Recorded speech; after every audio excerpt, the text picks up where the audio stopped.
मन मंदिरा गजर भक्तीचा।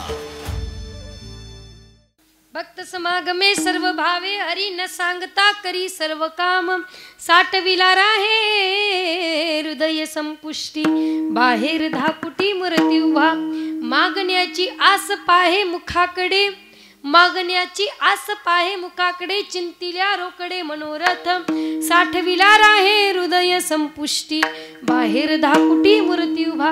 त्या प्रभूला असं वाटतं की या भगवंताने या भक्ताने मला जर त्याच्या हृदयामध्ये साठवलेलं असेल ना तर याने काहीतरी मला मागावं या आशेने तो भगवंत त्या भक्ताकडे बघत असतो। आपला विषय या ठिकाणी चालू होता, थोडं मध्ये कुठेतरी माझं लक्ष पांगलं असो। आपला विषय या ठिकाणी इतिहासातले तुम्ही कालिदासजी नावाचे एक विद्वानांचं मी 9:15 इथे उभी राहिली होती ना, मी 11:15 सोडेल। बसणार ना? यांना टीव्ही पुढे जायला सांगावं, 1 तास उठायच्या नाही।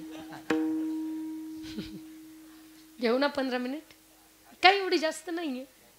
मग एकदा भजन करा, विठ्ठल विठ्ठल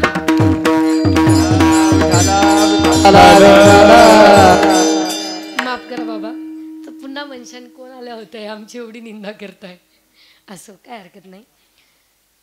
आपल्या इतिहासामधले जे कालिदासजी झाले, एक वेळेस मायबाप भोजराजांनी सभा भरवली।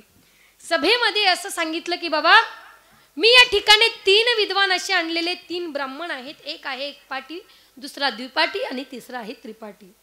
असे जे 3 ब्राह्मण आहेत त्यांना जो कोणी हारून दाखवेल त्याला मी मात्र 1,00,00,000 रुपये बक्षीस देईल असं सांगितल्याच्या नंतर आता जो एकपाटी होता त्याचं एकदाच काहीही कानावर पडू द्या, मग ते शास्त्रीय असो वैज्ञानिक असो आध्यात्मिक असो कोणतंही असो, एकदा जर त्या व्यक्तीच्या कानावर पडलं की त्याला पूर्ण ते पाठांतर व्हायचं। असा एकपाटी। द्विपाटीच्या कानावर पडलं, कारण 2दा पडल्याच्या नंतर समोरचा व्यक्ती काय बोलणार, एकपाटीने एकदा ऐकल्यावर द्विपाटी 2दा झालं, तिसऱ्यांदा हे 2 पाटी ऐकल्याच्या नंतर आणि समोरचा व्यक्ती ऐकल्याच्या नंतर 3दा कानावर पडल्यामुळे त्रिपाटी। अशा या 3ही विद्वानांना जो हारून दाखवेल मी त्यांना अशी बक्षीस देईल। त्यावेळेस मात्र देशोदेशातले अनेक विद्वान त्या ठिकाणी आले। सगळ्या विद्वानांनी स्वतःचे भाव प्रगट करून दाखवले। स्वतःची जी पायापासून तर स्वतःच्या मस्तकापर्यंत जेवढी विद्या त्यांनी प्राप्त केलेली होती ती सगळी बोलले, पण मात्र काही उपयोग झाला नाही, कोणीच मात्र हरलं नाही। कारण त्या व्यक्तीने बोलल्याच्या नंतर, त्या विद्वानाने बोलल्याच्या नंतर एक पाटी काय म्हणायचा, अरे ये तो मुझे याद है, एक बार सुन लिया तो याद हो गया, ये तो मैंने याद किया था, हरला।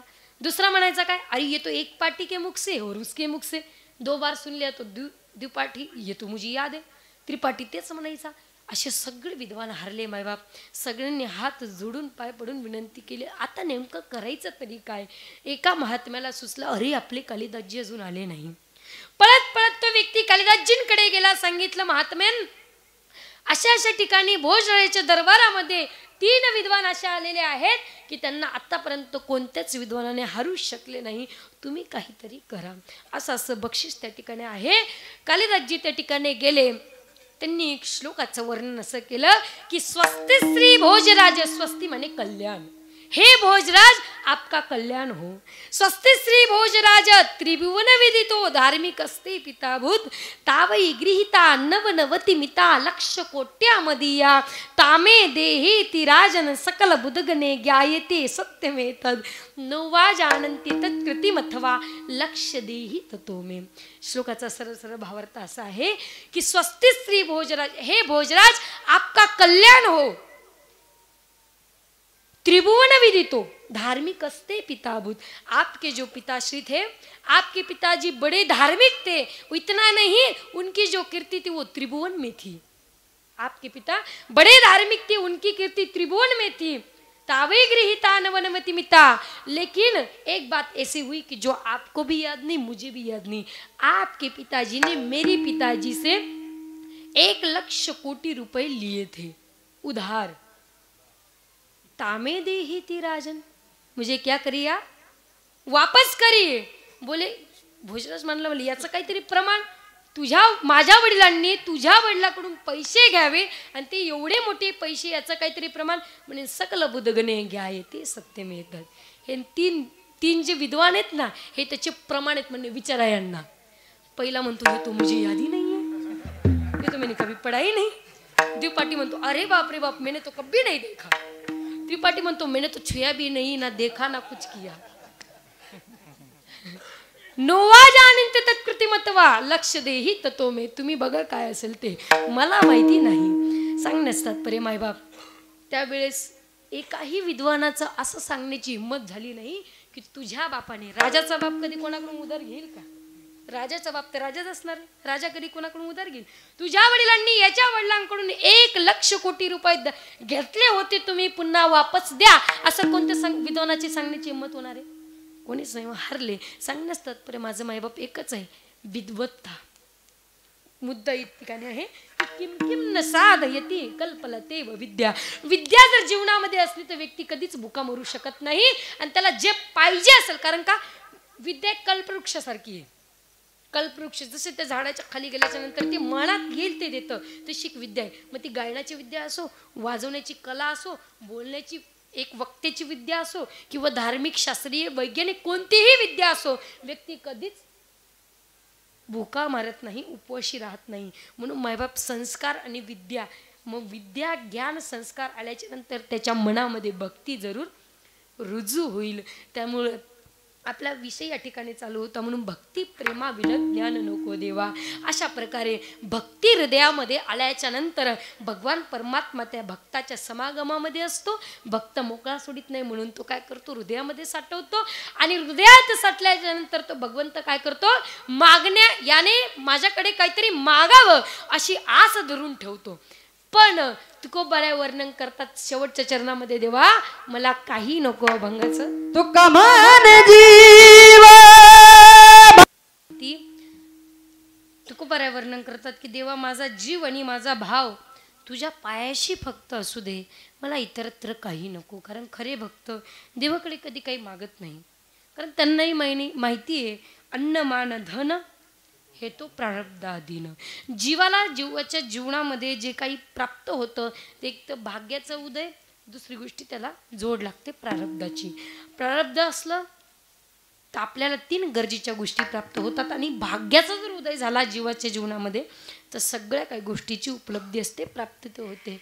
या ठिकाणी मात्र भरपूर वेळ झालेला आहे. आपल्या या ठिकाणी सगळे गुणीजन कलाकार मंडळी आप्तदीप्त, त्यांच्या पुढे माझ्यासारख्या पामराने काय बोलावं. माझं पामर आहे काय थोरपण, पायाचं वन पायातच शोभत असते आहे की नाही. या ठिकाणी ज्यांनी मला बोलवलं असे तुमच्या सगळ्यांचं दर्शन मला घडलं आणि तुमच्या सोबत राहून 2 तासाचा सत्संगाची प्राप्ती मला देखील झाली. भले मीच बोलत असो पण ते मला देखील आनंद वाटतोय तुमच्यामध्ये बोल, कारण तुम्ही एवढे उत्साहित आहात अजूनही ऐकण्यासाठी. पण मी घेणार नाही जास्त वेळ. खूप आनंद वाटला, एवढी दिग्गज मंडळी की दर्शन करूनच खूप छान वाटलं.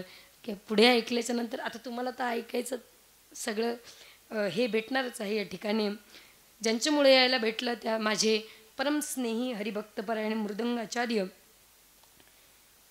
अंकुश महाराज काळे आणि या ठिकाणी गायनाचार्य हरिभक्तपरायण उमेश महाराज चव्हाण, हरिभक्तपरायण अशोक महाराज लुखामलसा मसलाचार. ह्याच्यात गलत झालेले बरं का, असो शब्दानामाने का अर्थ होत असतं कधी कधी. सतीश महाराज येवले, उत्तम नाना मोठे, दादाभाऊ मेटे, नारायणराव जावळे, देवीदास कातकडे, अशोक महाराज मुरलीधर येवले, गुलाबराव मिरपगारे पैठण, दुर्गादास महाराज जोशी आणि अशा प्रकारे सगळे आपले ग्रामस्थ मंडळी. मला एवढं कोणाचं जास्त नाव ठाऊक नाही आहे. असो शिवाजी दादा माने असतील, अतिशय सुंदर आवाज आहे दादांचा. उमेश दादा असतील आणि दुर्गादास महाराज जोशी. अच्छा हरिभक्तपरायण हां आपले कालचे कीर्तनकार. अच्छा अच्छा नाही नाही मला नाही आता एवढं परिचय नसल्या बरं झालं सांगितलं. आपले दादा असतील शिवाजी दादा आणि संभाजी. अच्छा नाही काय असतं माहिती का, या हा या मतीमध्ये ना एकच भरलेलं असतं, दुर्बुद्धी ते मना कदा न उपजो नारायणा. त्याच्यामुळं यदा कदा इकडे तिकडे लक्ष जात नाही. असो, आपले संभाजी दादा असतील आणि या ठिकाणी आपले गणेश दादा असतील, वेळ काढून या ठिकाणी आलेत, कोटी कोटी धन्यवाद. आणि या ठिकाणी औरंगाबादवरून आमचे फार परमस्नेही माझे काका काकू या ठिकाणी आलेले आहेत. आणि त्यातही आमचे जन्मदेते मायबाप आणि सगळ्यांचं या ठिकाणी मला फार मोठं सहकार्य झालं. या ठिकाणी आप्तदीप्त मंडळी तुमच्या समोर आहेतच, मी पुन्हा नाव घेणार नाही. सगळ्यांच्या चरणावर नतमस्तक होऊन या ठिकाणी झालेली सेवा माझे गुरुजन जन्मदेते मायबाबांच्या चरणी अर्पण करते. सेवेला या ठिकाणी विश्राम देते. ज्ञानेश्वर माऊली, ज्ञानराज माऊली, ज्ञानेश्वर माऊली, ज्ञानेश्वर माऊली, ज्ञानराज माऊली,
आम्ही ज्यांच्याकडे बघून गायन शिकलो, माझी तात्यासोबत म्हणायचं म्हणजे मला माझी परीक्षा आहे बरं का. खरं सांगायचं म्हणजे तात्याकडे बघून तात्याच्या चाल ऐकून मी म्हणतो महाराज मी एवढा मोठा नाही. बाय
देवाचे महापौर तुला म्हणे ज्ञानेश्वरा राधा पाया भेटी करा